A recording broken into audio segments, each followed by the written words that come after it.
Zaba bakira abantu 18 abarugiro mbibine bindi Barikwegaiteho kibina cha NRM kandi aba babiri mbargo mu kibine cha National Unity Platform hamwe na Forum Democratic Change.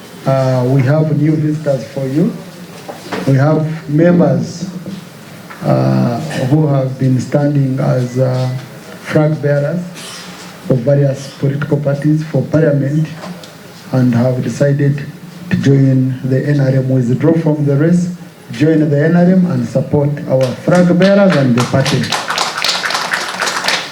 Ryaitu no Thomas Taibwa ayongere yagira ngo NRM yakira abantu bingi abakorwa mbibina bitari bimwe na bimwe Okwegaiteho kibina cha NRM okagira abakwasire ebendero mu ishengero hamwe no mu Eihanga ryona. I think these are people for whom we have had a deep conversation about the future of this country. And it has not been an event. It's a process. And we continue talking. And by the way, we are going to have more and more and more joining as long as we continue talking and clarifying with people.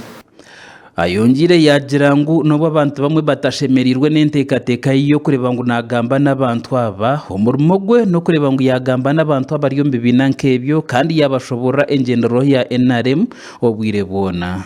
Some people are not happy with what we are doing, but I don't expect them to applaud me or applaud anyone who joins us. These are colleagues we have engaged over time. It's been a process, and you know, I don't even love the word crossing or what. It's the repositioning your strategies and looking at where the country is going. Obwabire nagambaho ahanshonga yo kutugera abantu aba umwezi wa speaker agizirengwa abantu bona barukwindika ku rugo bibine bikuza NRM n'abantu bamani kandi abo bitekateka byabo bitara kubasa kugurwa. There has been this rumor that we buy these people. I mean, how much would you buy a PhD holder? How much would you buy an engineer who has worked in all these countries across the globe, has earned a reputation? You know, how much? Another engineer from Kyoga. How much would you buy them?